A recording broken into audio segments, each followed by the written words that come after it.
శ్రీమాత్రే నమ. జయ గురు దత్తాత్రేయ నమ. తులారాశి వారికి ఈ జూలై 27 నుంచి డిసెంబర్ 11 సుమారు 138 రోజుల పాటు శని భగవానుడు వక్రగమనం పొందబోతున్నాడు. మనం ఒక రాశి వారికి తులారాశి వారికి పరిశీలిస్తున్నాం కాబట్టి శని గురించి మనం తెలుసుకోవాలనుకుంటున్నాం కాబట్టి ఈ తులారాశి వారికి శని ఉపయోగపడే గ్రహమా, మిత్రుడా, శత్రువా అన్నది ముందు మనం తెలుసుకోవాలి. ఈ తులారాశి వారికి శని యోగకారకుడు, అంటే ఒక కేంద్రానికి ఒక కోణానికి అధిపతి అవటం వల్ల అది యోగకారకుడు. డైరెక్ట్గా శని ఈ తులారాశి వారికి అదృష్టాన్ని ఇచ్చే గ్రహం. అటు ఉద్యోగమైనా, ధనానం అయినా, సంపద అయినా, ఆరోగ్యమైనా శని భగవానుడు ఈ రాశి వారికి ఇచ్చే అవకాశం ఉంటుంది. అయితే మరి ప్రస్తుతం శని భగవానుడు వీరికి అత్యంత శుభస్థానమైనటువంటి ఫేవరబుల్ స్థానంలో 6వ స్థానంలో సంచరించడం జరుగుతుంది.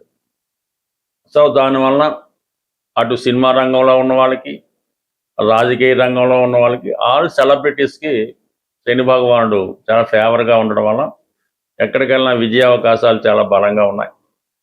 అటువంటి శని భగవానుడు ఒక్కసారి మళ్ళా వక్రగమనం పొందడం వల్ల అత్యంత బలవంతుడు అవుతాడు. ఏ గ్రహమైనా వక్రగమనం పొందినప్పుడు ఒక ఇండిపెండెంట్ ఛార్జ్తో స్వతంత్ర నిర్ణయాలు తీసుకునే విధంగా అత్యంత బలంగా ఉండడం జరుగుతూ ఉంటుంది.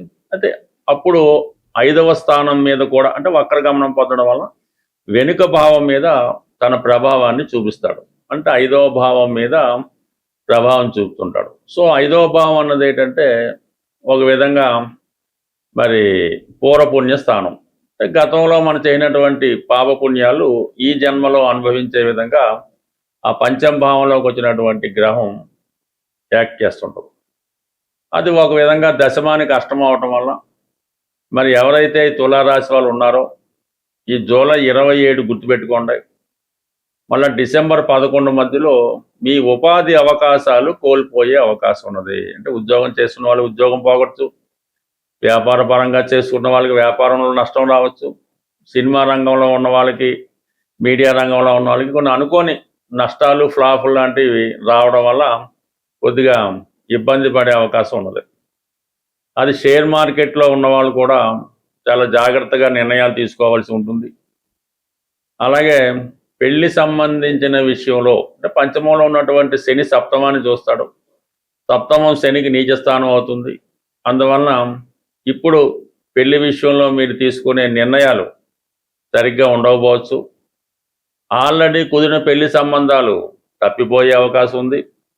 ఇక ప్రధానంగా ప్రేమికులు, లవర్స్ ఎవరైతే ఉండి వివాహం కొరకు చేస్తున్నారో వాళ్ళు ప్రేమకి భంగం కలిగే అవకాశం ఉన్నది. అంటే ఇవన్నీ జరిగినా కూడా అవి జాతకుడు ఫ్యూచర్లో ఇబ్బంది పడకుండా ముందుగానే దాన్ని క్లీన్ చేయడం జరుగుతూ ఉంటుంది. అందువల్ల ప్రధానంగా మీకు కొంత కష్టాన్ని కలిగించిన అది రాబోయే రోజుల్లో మంచి అనుకొని మీరు చేయవలసి ఉంటుంది. అంటే సాధారణంగా ఈ శని ఇచ్చేది ఎలాగుంటుందంటే ఒక దుఃఖాన్ని మరొక దుఃఖంతోనే పోగొట్టడం జరుగుతూ ఉంటుంది.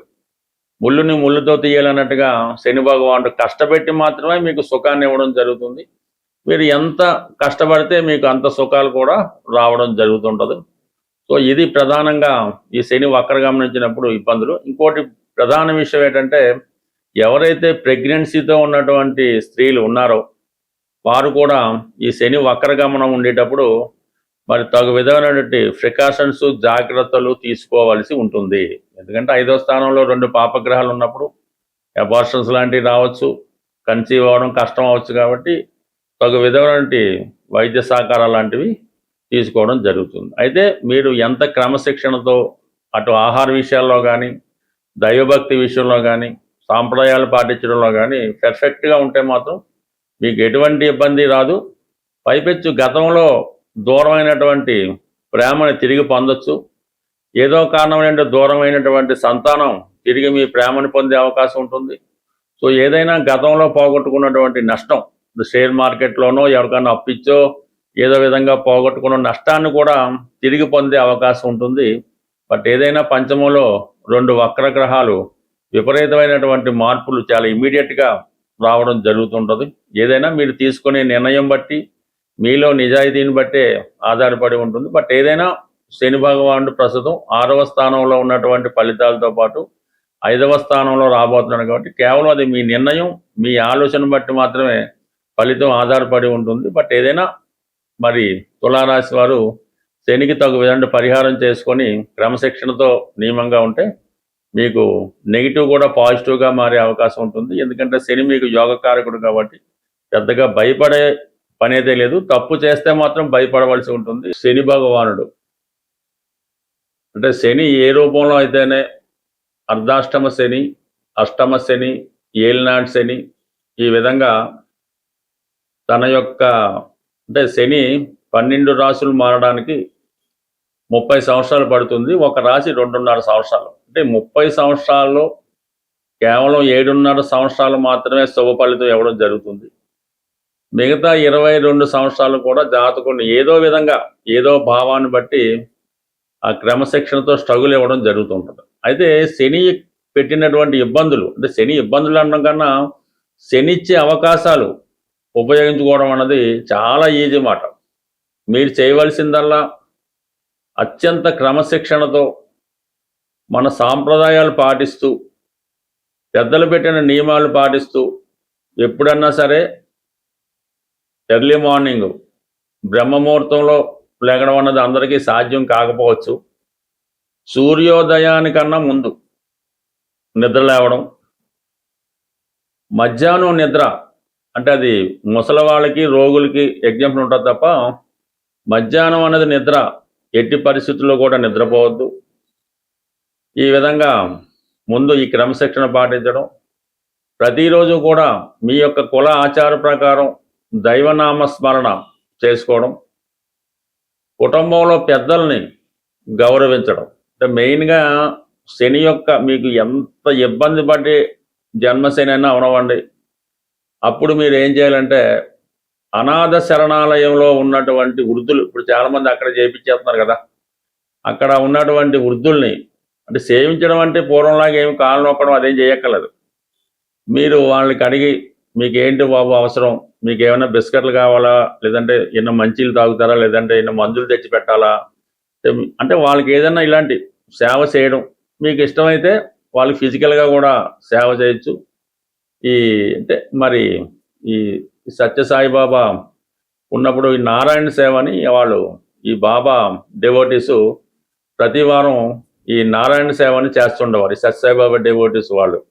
సో అది కూడా వాళ్ళకి అంటే బాబా వారు ఆ విధంగా వాళ్ళతో చేయించి వారి యొక్క శనిని యాక్టివేట్ చేయించి వాళ్ళకి మంచి మార్గంలో నడపడానికి అవకాశం ఇస్తుండేవారు ఆయన బాబా గారు. సో అలాగే రోగులు ఎవరైతే హాస్పిటల్లో రోగులు ఉంటారో ఆ రోగులకి సేవ చేయడం వల్ల మీరు మరణం లాంటి గండాన్నన్నా బయటపడే అవకాశం ఉంటుంది. అంటే ఆ మరణాన్ని నుంచి కూడా బయటపడుతుంది. అంటే మీరు హాస్పిటల్లో చేరే అవకాశం ఉంది. మీరు హాస్పిటల్లోకి వెళ్ళి అక్కడ రోగులు సేవ చేయడం వల్ల అది ఆ విధంగా న్యూట్రల్ అవుతుంది. ఇది మాస్టర్ ఈకే గారు ఇటువంటి రెమెడీస్ వారి యొక్క భక్తులతో చేయించి వారి యొక్క దీర్ఘ రోగాలను కూడా ఆయన తగ్గిస్తూ ఉండేవారు. అంటే ఏదైనా శని సేవ చేయడం అది ఎవరైతే తన పనులు తాను చేసుకోలేరో వృద్ధులో బలహీనతో వాళ్ళకి చేయాలి తప్ప బాగా ఆరోగ్యంలో ఉన్నవాడికి మీరు ఎంత సేవ చేసినా పెద్దగా ఉపయోగం లేదు. పైపెచ్చి అది మీకు ఇంకో విధంగా ఇబ్బంది పడే అవకాశం ఉంటుంది. కాబట్టి ఈ నియమాలు మీరు అంటే బయట వారికి సేవ చేయడం, బయట వారికి భోజనం పెట్టడం కాకుండా మీ ఇంట్లో ఉన్నటువంటి మీ తల్లిదండ్రులకో తాతగారికో అమ్మమ్మలకో నాన్నలకో వారికి ముందు సేవ చేయవలసి ఉంటుంది. వాళ్ళ గురించి పట్టించుకోకుండా ఏదో వేరే వాళ్ళకి సేవ చేయడం, వాళ్ళకి మంచి చెడ్డలు చూడడం అది మీకు మరింత పాపాన్ని మూటగడుతూ ఉంటుంది.